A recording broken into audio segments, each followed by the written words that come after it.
the Last Standee board gaming podcast brought to you from a number of exciting countries across Europe. And I'm Alessio, your host today, and I'm joined here by Audrey. Hi everyone. And hopefully Alexis by the end of the recording, but we don't know, so we are still going. Anyway, lots of stuff happened, but first it's time for a Standee Catch-up. Audrey, it has been a while since we crossed in a recording, so how are you doing? Yeah, it's been a while. I think I did a recording after the scale model challenge. I think Yeah. you were not there at that one. And very honestly, I haven't much new since then. Work has been keeping me busy as well. Yeah. I've been looking at my models to paint and hesitating all the time which one to make a current project. I think the most active, let's say, front currently is the role-playing one. I've been continuing the night campaign that I host at my board and role-playing games club. It's going along, let's say, quite well with my players. We have almost finished the first arc of the campaign out of 5. Yeah. So 6 months for it. So yeah, we aimed at doing the campaign in under 2 years, but I'm not sure that's going to work. Next session we'll have a big battle, really, really big. So I have a bit of homework to do to make sure that I can organize it in a way that feels right for the players.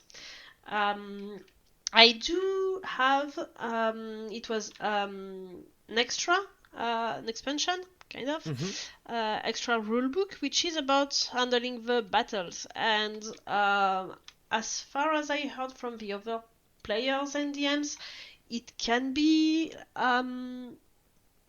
let's say, the resulting battles of using all the rules in that document can be long.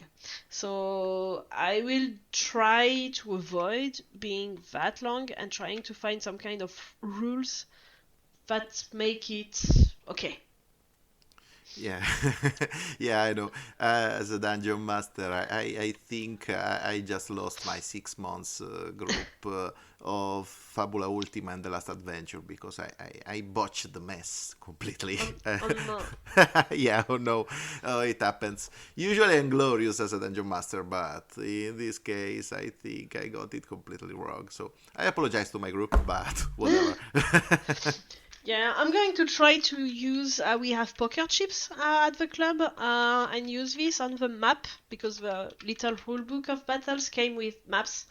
And so I thought that this would be, I'm not sure if great is the best words, but convenient to see things, where things are, and keep track. Yeah, actually everything does immersion. I like Yeah. poker chips are great, I think. Yeah. I bought the iron clays from the Roxley because they are so cool. They work everywhere. Yeah, I think we will have a game of Fabula Ultima early December, hosted by my husband. It's going to be a more narrative session, I think, slightly. So we are going to see where he takes us on his homemade scenario. I already know my Christmas gift from him, which is in English the very, let's say, first books of the Cosmere RPG. How much do you know the Cosmere? Oh, I know absolutely nothing about Cosmere. Okay, So- the Cosmere is the word that is used for the multiverse-y single universe that hosts, I don't know, 75% of Brandon Sanderson's work. Cool. And Curious. I tend generally not to like the books that are outside of the Cosmere, and I tend to like much more the ones that are inside the Cosmere. I don't know if there is something specific that makes me like it more or not, but that's how it is. And so he found it early last year, I think. No, maybe middle 2024. The Cosmere RPG. which has, let's say, rule books and settings books and semi-art books, because the setting books have tons of illustrations that fit his two main worlds, which are kind of planets inside the Cosmere. And so my husband bought the intro kit. Oh yeah, and the learn to play, like the yeah. And a book which is associated with one of the universes. These two are in the same universe. And the other is a book which is kind of like choose your own adventure book, but the result is that step by step it will lead you to create your character sheet. Cool, like the role player adventures thing, but with a choose your own adventure book. Yeah, Yeah. that's Yeah, smart. yeah. That's a good idea. So at the end, you do have a playable character, but along the way you chose this and this weapon or characteristic, but you don't always know when you choose, I'm going to do that. You don't always know that it's going to lead you to this or this conclusion. So yeah, they're in English, so I will have to do a little bit of translation work for the club people, especially while DMing. But yeah, so that's going to come, I think, in January. End of January, probably, by the time I need to prepare. And I think that's already a good start, and I think that's all. Oh, cool. Well, it's more than enough, anyway. Yeah, I hope you have, let's say, a bigger variety of things to talk about. Oh, I don't know if it's bigger variety, but I have a bit of things. First, I started the day reading from Modifius Entertainment, which you can remember because they also make a lot of TTRPGs, mostly for franchises like... I think they did a Star Trek RPG, which is cool. A cool one where you can play even the red shirts or something like that. A fan would like. Anyway. The problem I have is that there is Mophidius and there is Modifius. Yeah. Yeah, anyway, they also make board games, and in this case they acquired the IP to Blue Moon City, which is a very cool card game from Rainer Knizia. I think it's called the first living card game, so it's the spanner of the genre, but they are doing a theme of the game with Terry Pratchett's Discworld, which I can't even begin to recount how cool it is, because I'm deeply in love with Terry Pratchett's Discworld. During the years, I think that this is one of the settings that is most difficult to nail down, because there has been a lot of stuff set in Discworld, but I think about half of them were crap. So hopefully Blue Moon City, which is an excellent game, reskinned for Terry Pratchett Discworld by competent people, will be a success. Anyway, I think it will be called Reader's Digested, which is very cool. Anyway, and it's expected in the first quarter of 2026. So here's me having hopes up for the next year. And this is for the news beat. Among the rest of the stuff, I received on Wednesday the vignette of the Screaming New Callop. Also same.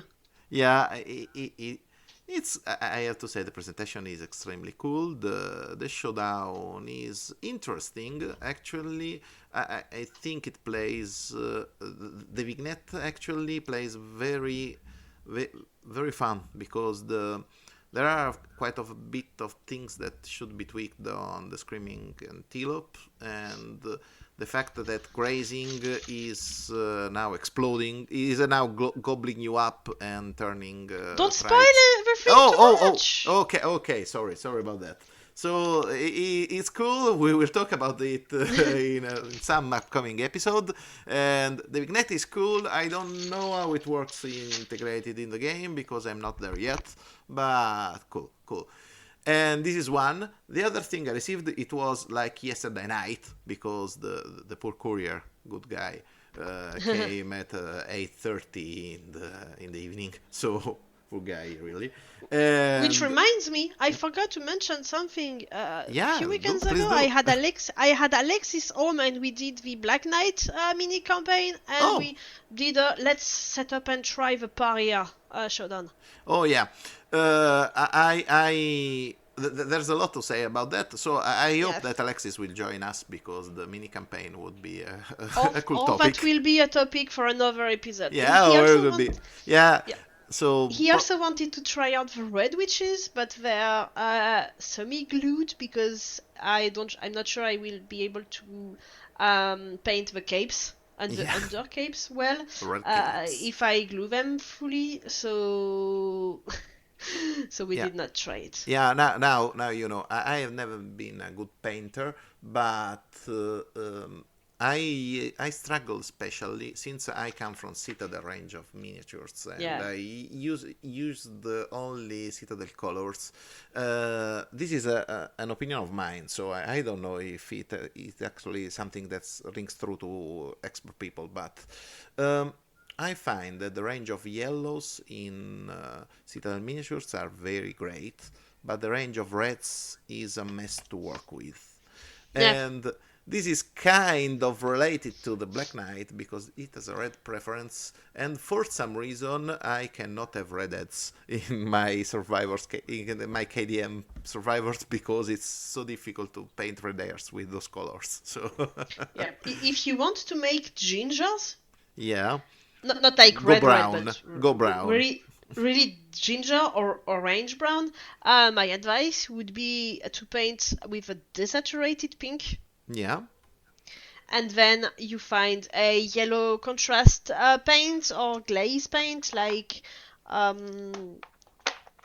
did I say yellow? It's orange. The Cassandra yeah. yellow looks a bit orange, for instance, something that is orangish, Griffhound orange. It's a little bit not vivid enough for me, but I think that may have a newer orange color in the contrast range. Or any ink that you can find in a craft store, and you put that over it. And that's going to give you a ginger head. Ginger hair. Just take into consideration the fact that if this works, like desaturated pink and then yellowish brown ink, yellowish orange ink. Yeah, more orange than yellow. Yeah, if it works, you just made the podcast for me. So the episode can be closed. No, it does work. Really, it does. Okay, great. So, and this is good, thank you. And anyway, the courier delivered me yesterday the All King's Crown, which is a game with a beautiful artwork and presentation, but 52 pages rulebook. Since I'm a bit groggy from the past 2 weeks because I followed a couple of week-long conferences in US time zone, I tried to read the rulebook yesterday. I think my wife found me asleep on the couch while reading, so it's not a good show, I think. But I will have opinions probably in the future days. Anyway, I think that's mostly it. There's a lot to there will be a lot to talk about, but I think it's all for next episodes and stuff. We'll just keep the good stuff for the future anyway. And I think we can just start with the episode. I kind of bring two games and you bring something which is actually cool and experimental and related to the TTRPG world. Yes! So I will start with you, probably. So it's with Audrey and a theme that I hold very dear, which is the three kids in a trench coat, which is something that I like from cartoons, revisited for, you tell us.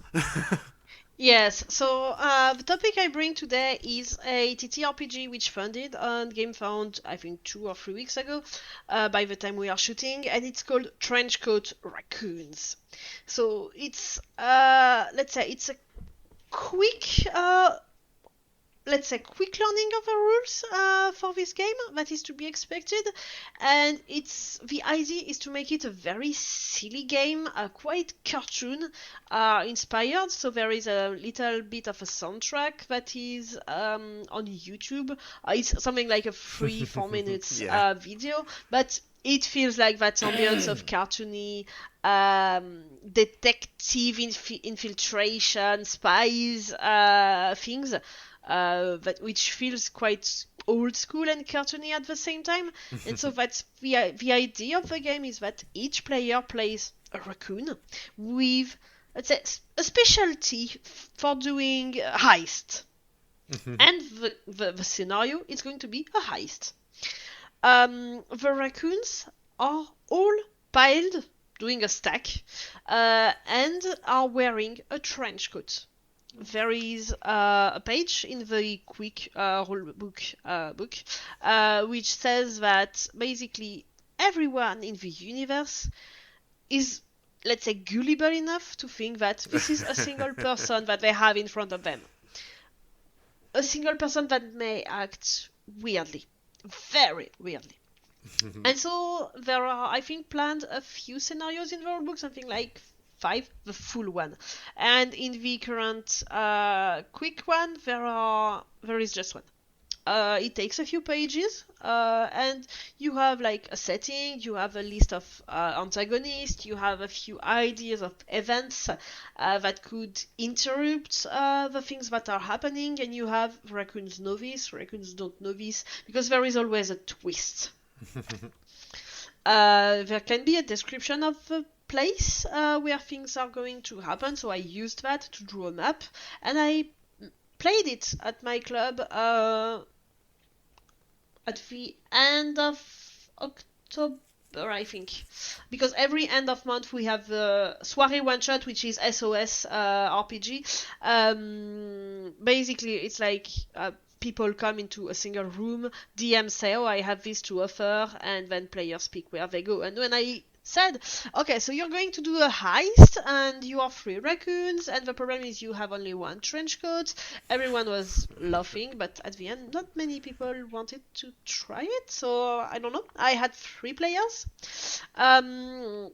We had fun, so using the currently available scenario, which is basically you are going to go into a mansion during a ball, an evening ball, where all the high society is. Oh, Recipe for Disaster, the first one. Recipe for Disaster, yeah. Exactly. And so the hostess, she's a vampire, but she's a fruit vampire, so she doesn't drink blood from everyone, she drinks fruit only and fruit juice, and she made a company of fruit juice, and she's going to apparently reveal the very new recipe that's going to be a revolution and blah blah. And so the raccoons go there, and there is a twist, which I'm not going to say so as not to spoil it for our listeners and for my husband who is next to me, because he hasn't played it yet.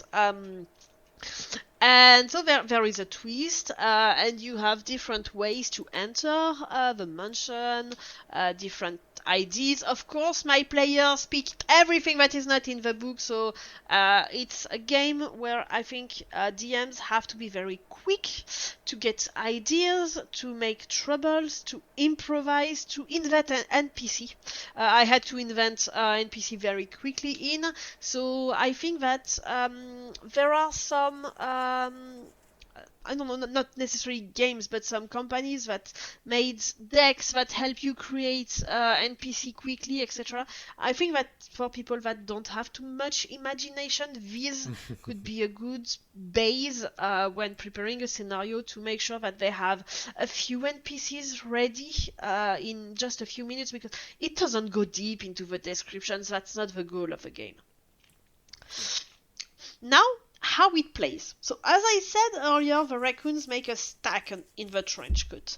The one that is on top of the stack is the one that decides what's happening. The other ones can argue.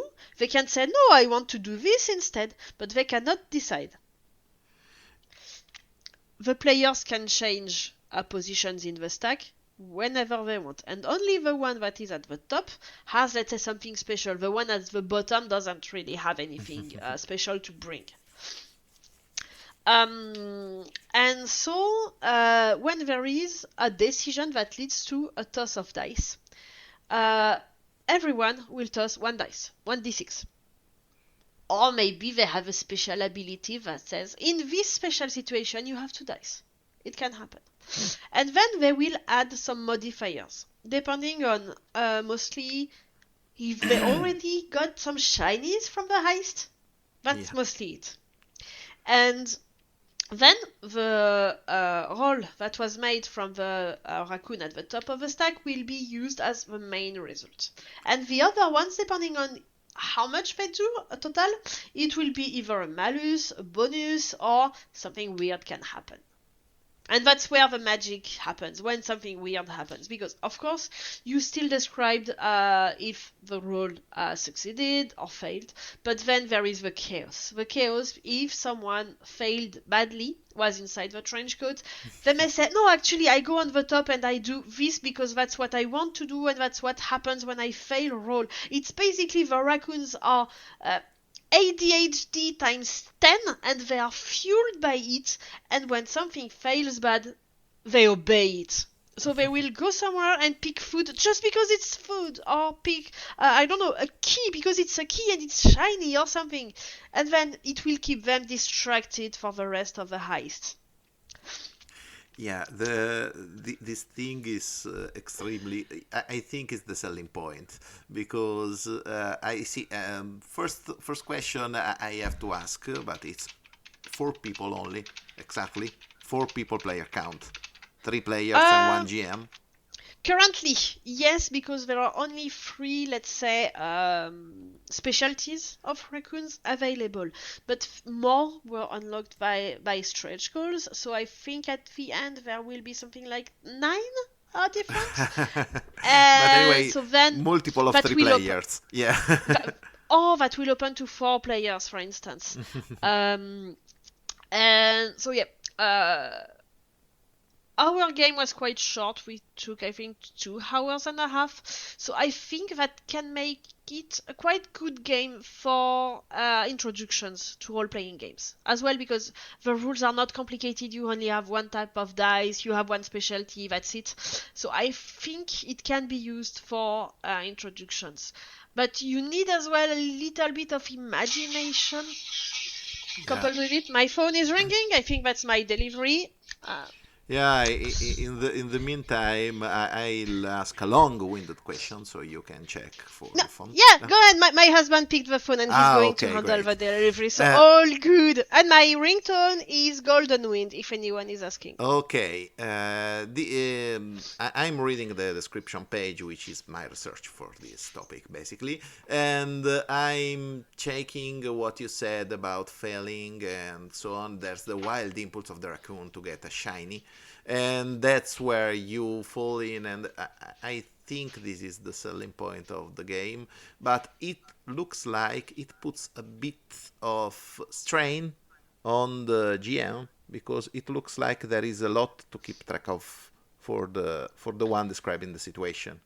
Yes, there is quite a bit to take into account and consider, and I think that there is one thing that I think should be changed a little bit, or I don't know exactly how it should be accommodated, but the more the heist progresses, the more dice roll will happen, the more the raccoons will get shinies, and as the shinies give them maluses on their dice, because they are distracted by it, basically, the less they are likely to succeed. Yeah, that's why it's called chaotic file forward iced RPG, I guess. Yeah, but at the same time, it's not a game that you do a campaign for. There are no evolutions of characters' rules. Yeah, nothing. So it's for one shot. And for me, a one shot, yes, it can be chaotic, etc., etc. But you have to end up succeeding. Yeah. That's what you keep of the experience. So yes, I understand. Yeah, in my experience, I was probably not prepared enough for what the players could bring, and give them enough events, trigger enough dice rolls as well, to keep things going a little bit longer. Yeah. And at the same time, if I made things last a little bit longer and had them do more dice rolls, they would get more shinies, so more maluses, so at the end, less chance of success. So as much as I love the concept, I mean, I think it's amazing, it's funny, it can go quite quick in the descriptions, in the discussions, but I think that, yeah, for me there is a little thing that is a little bit off. I mean, it's like I give the game a 8 out of 10, so that's not bad. Yeah, But absolutely not. there is that little thing missing to go all the way. Yeah, mostly you are saying that the main mechanic is very cool and inventive, but it goes counter with the ultimate goal of succeeding with the game, because basically, yeah, that's it. I see. I kind of like the concept for the one-off. I'm seeing that basically the PDF rulebook is like $15, so it's very accessible. Yeah. So I guess it's worth a shot. Yeah, I pledged for the PDF book in French because that's going to be easier to print out a few pages and give it to my friends at the club. I took the laminated character sheets because that's going to be easy to distribute it to the players and have it, let's say, last longer. Mm-hmm. And that's it. Yeah. Yeah, I also can see among the add-ons for the pledges there is the Trenchcoat Raccoons plush, which Kara should have loved. Yeah, I think the plush is funny. I don't think there was a use for it written in the campaign page, but when I did the one shot game, I took one of my own plushes and got it with me, and I said, I'm giving this to the player who is at the top of the stack to keep track of it. And there was just a moment two players started to fight for it, and I was like, please take care of my plushie. Talk about weird first player markers. Yeah. Yeah. Anyway, I like I actually dig the art style of the cover and the yellow and magenta. The weird thing is the portraits of the raccoons, which are kind in a different style. Yeah, I think I saw on Facebook an ad for the campaign, and some people in the comments were like, "Is this AI?" And apparently it's not. Okay. So maybe it's two different artists or something, but yeah. Yeah, two different artists who are very good actually, because both are very polished artworks, but they don't go mix well together. Anyway. Okay, that's it, Trenchcoat Raccoons. Oh, I feel that we could make an episode about one-shot episodes for TTRPGs, because there's a lot of interesting stuff that takes 2 hours to play and it's fun. I mean, it's like 10-year-old today, but I still love my Don't Rest Your Head TTRPG, which is basically one-off, and something more-ish as a game. I think there's a lot of space to explore here. Anyway, great. Trenchcoat Raccoons. Yeah.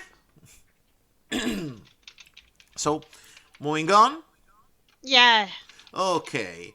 We're moving on with my game. I think the time for Alexis to show up is getting thinner and thinner, but yeah, we'll see. This is the mystery for who's listening. Actually, you can look at the timing of the episode and know if it's up or not. We don't have this privilege now. So anyway, I'll be talking about 2 very peculiar games, which are for wide player count, which are Hot Streak and Magical Athlete, both from CMYK Games. Now, CMYK Games is known for Wavelength, mostly, which is a game. Ah, yes. Yeah, Alexis talked about. Mm. And a lot of small stylish games.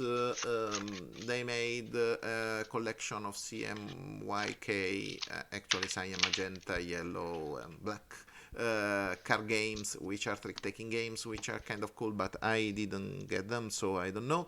But this is what they did for the last 6 months. Now, let's talk about the games.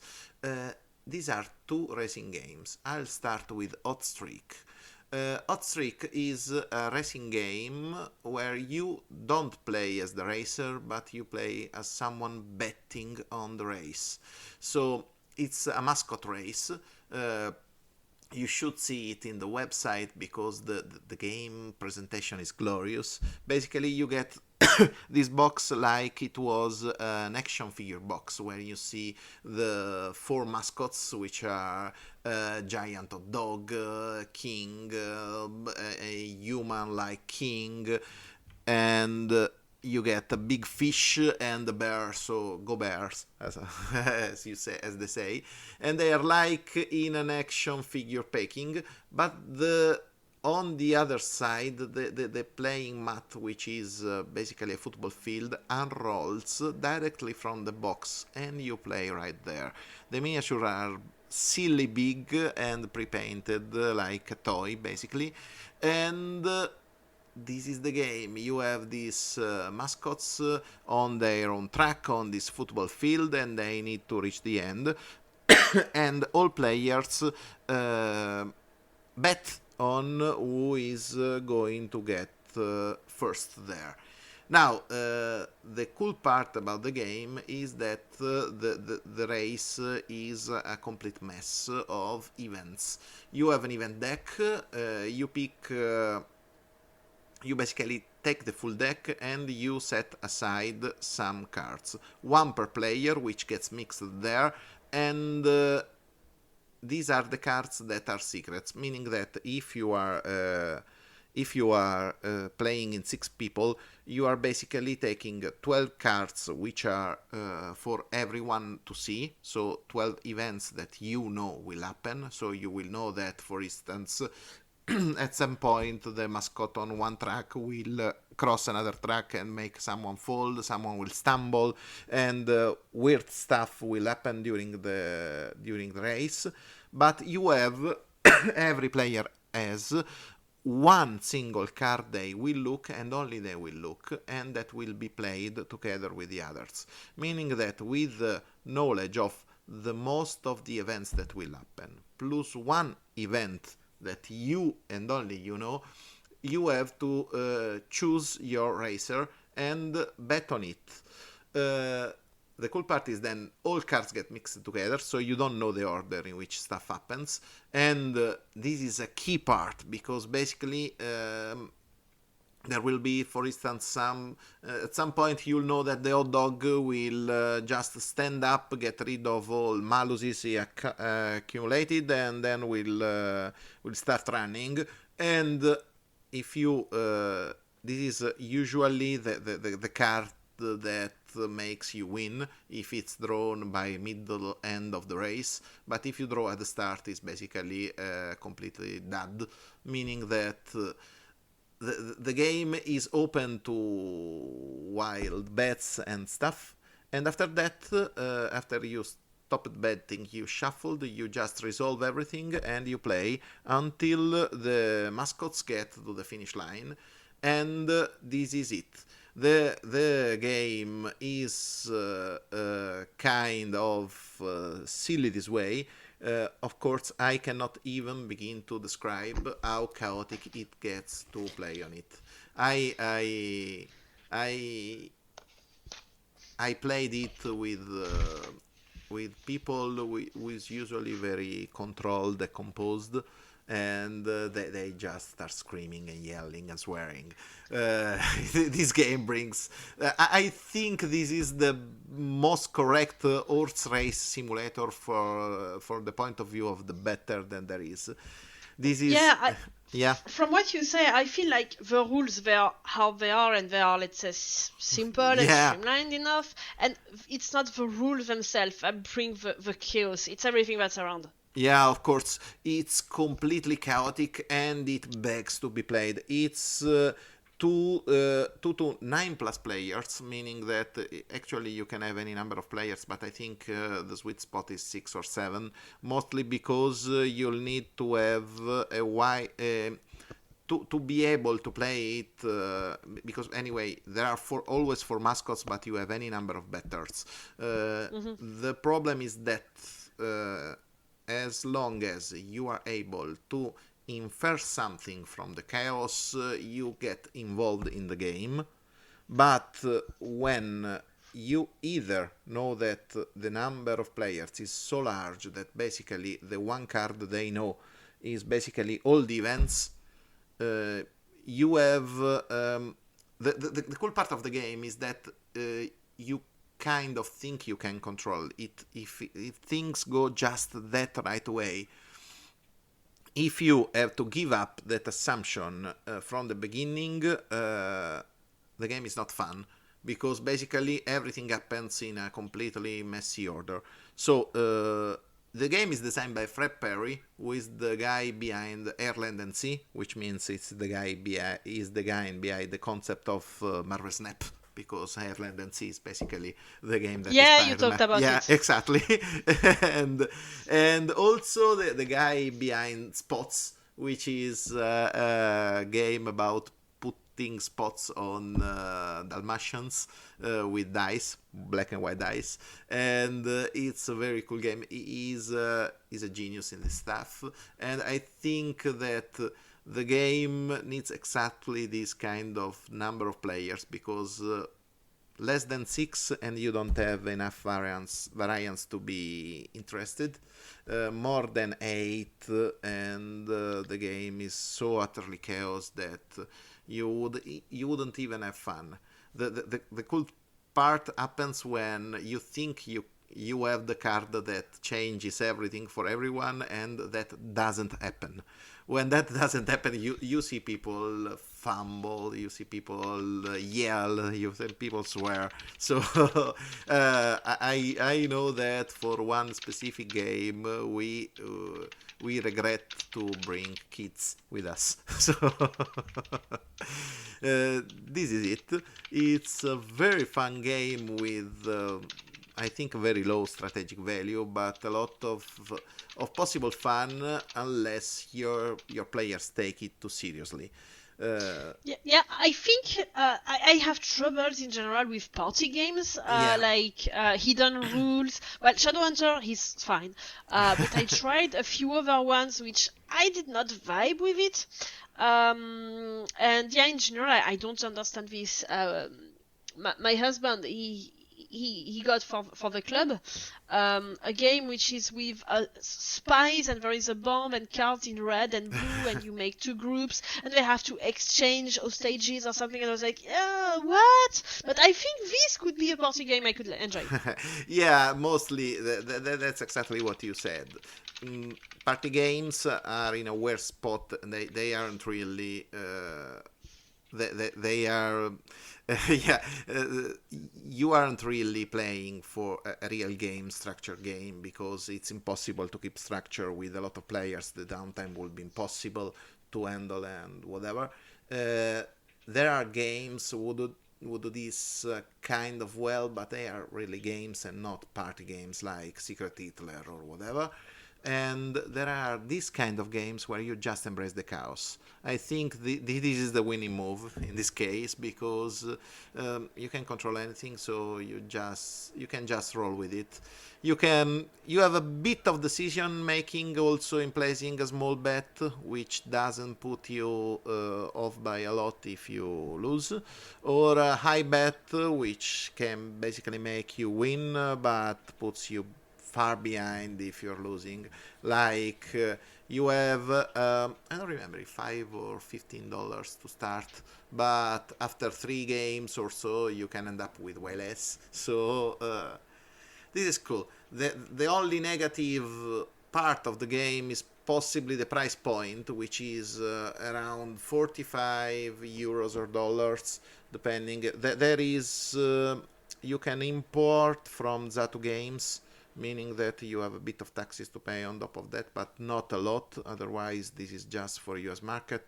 CMYK Games ships to Europe, and when they have warehouse content, that is very cheap, but I think that this game didn't have it.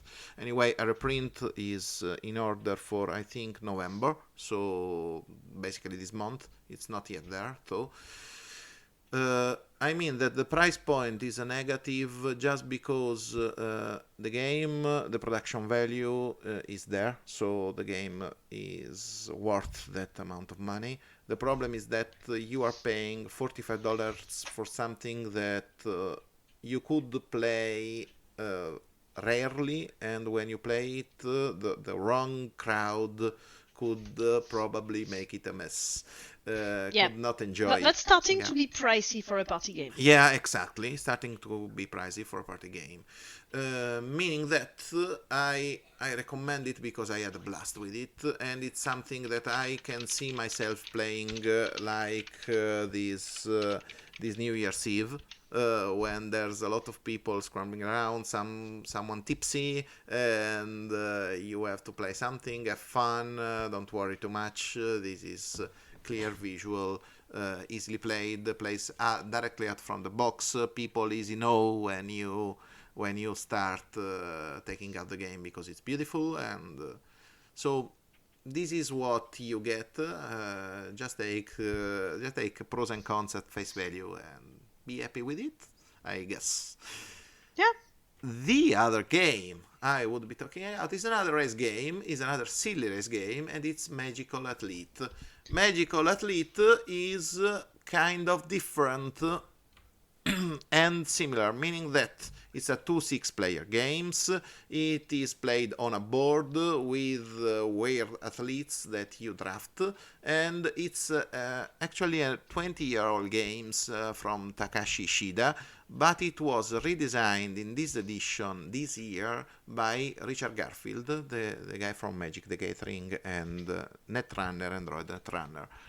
Yeah, small name. Yeah, small name. Like Richard Garfield has been a lot active in the last few months on BGG. He wrote a lot of essays. I recommend a few of them, so probably you'll be seeing written in podcast episode links and whatever in previous articles and something.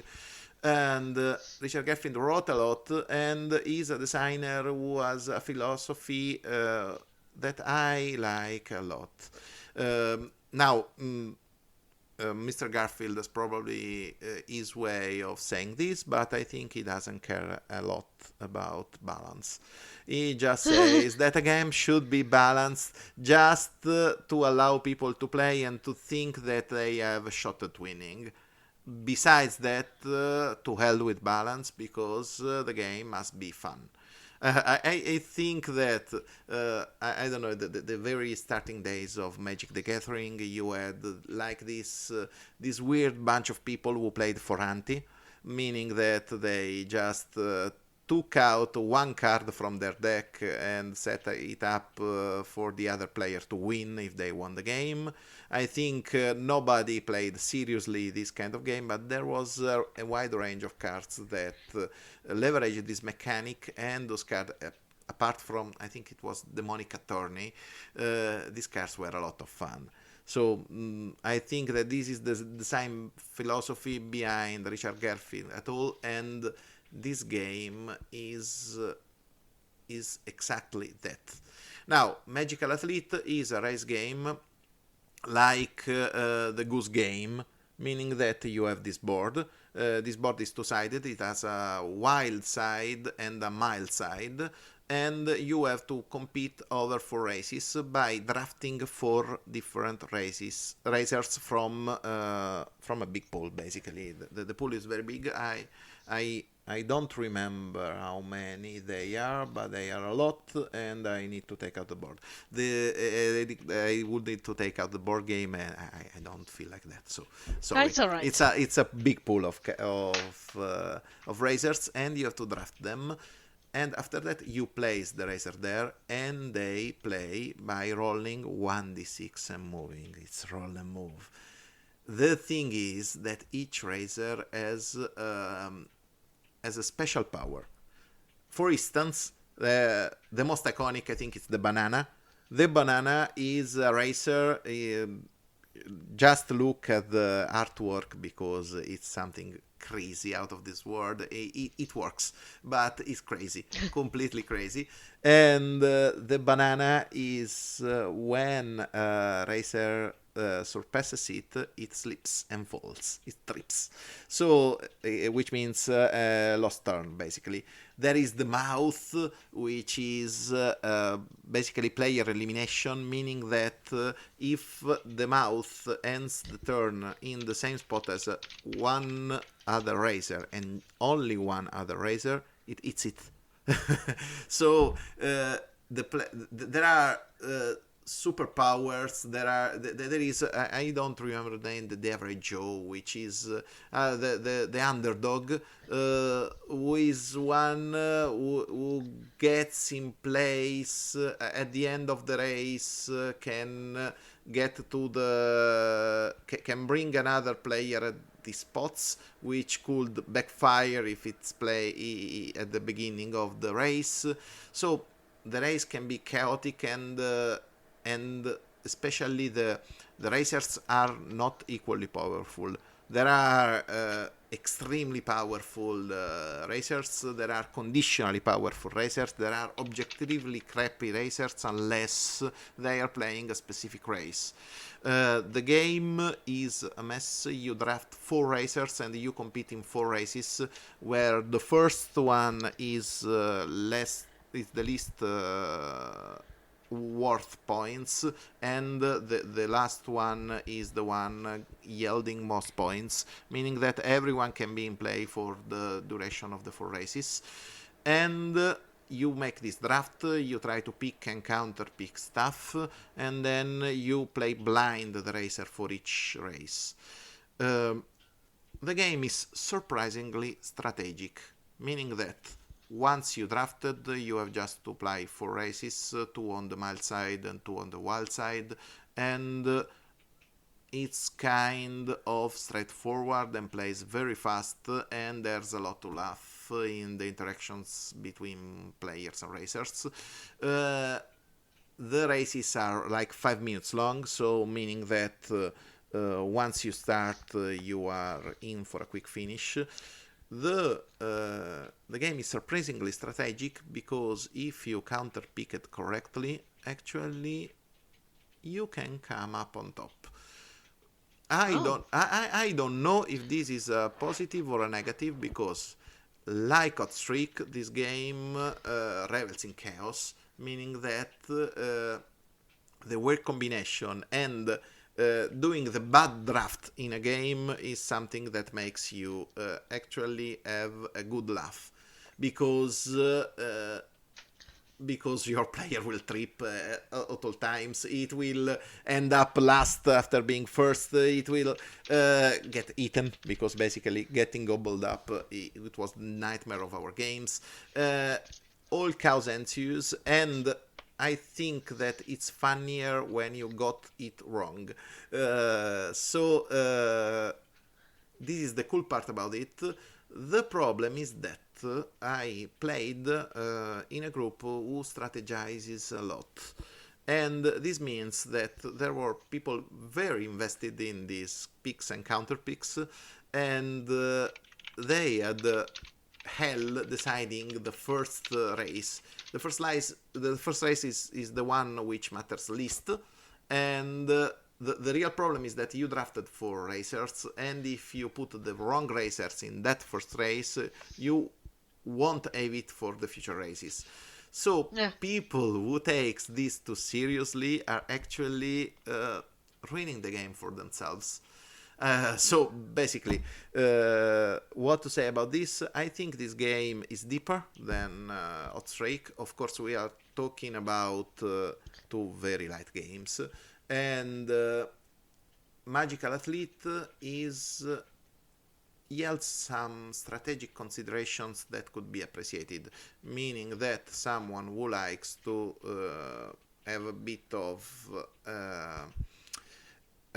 action decision making in a game would end up preferring playing Magical Athlete and despising Hot Streak.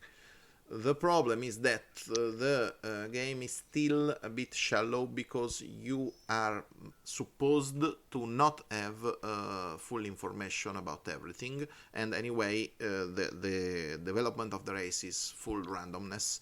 So that means that Magical Athlete is $25. It's very cool. It ships to Europe. It's reprinting now, and it's something that is recommended because it costs not a lot. It plays 2 to 6 players, and any player count is very acceptable because of the 4 races. Maybe 2 is not a lot, but already at 3 you can have a lot of fun. So it can see probably more play, and what would not leave you disappointed because the Richard Garfield touch is felt here. And the game is cool, it's a recommendation, but remember that if you are here to play for strategy and then see how it pans out, you probably should go for tag team, which is for another episode, but this is not the kind of game you're looking for. This is if you have 6 people that don't know board games very well. You have Hot Streak, you have Magical Athlete, and you can have a blast. That's it. This is my recommendation for this kind of evenings, and I think they work very well. That aside, the fact that, of course, the game, in the end, they are maybe surprisingly deep, but they still are shallow in any way. So, Yeah. this is it. Yeah, but I think they both sound fun in both close and different ways, as you said. Yeah, exactly. I had a look at the looks of the boxes and the mascots for Hot Streaks and the tokens for Magical Athletes, and I think that today we end up having a kind of theming of Cartoon Network, 90s cartoons for kids, something like that. Saturday morning cartoons, I mean. Yeah, exactly. And I think that it's funny that we ended up getting let's say these ambience looks together. Yeah, coincidence? Yes, it is. Yeah, I mean, it's alright, and I think it's nice. And yeah, it's not often that I hear about party games that I think I could like. I think I would prefer Hot Streak. Yeah. But yeah. Yeah, the one thing I could say is that Magical Athlete is less risky and it can be played more. Mostly because of the lower player count required, meaning that if you have just a club or a store where you play, both are fun and you can have a blast at any time. I think that if you would come up in a brick and mortar store and you see 2 tables of people playing Hot Streak and Magical Athlete at the same time, you'll just have to go outside for how much they will be yelling and having fun. Yep. And they will have both. If you need a game to bring home and know that you want to play it a bit more, then Magical Athlete is probably the recommendation.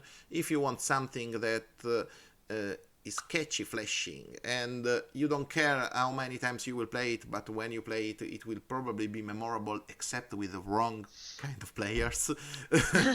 In that case, go for Hot Streak. But yeah, these two games are similar in a way. They are two race games, and they were out in like 6 months span, because I think that the first edition of Hot Streak was before summer, and Magical Athlete was reprinted like in August or September. So in a very short time, weird coincidence maybe, but cool games in their own regard and deserve the mention. And I think this is it. Alexis didn't show up, so no, that's all right. That's all right. Yeah, we'll talk about this in a future episode.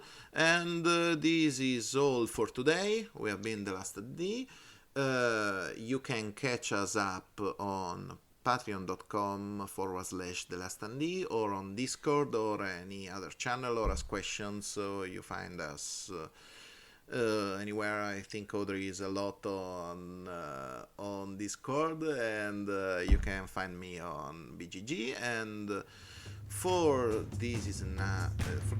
now, this is a goodbye from me and from Audrey. Bye bye. And remember, the second E stands for everything is chaotic. Yeah, embrace chaos. Embrace chaos, even better.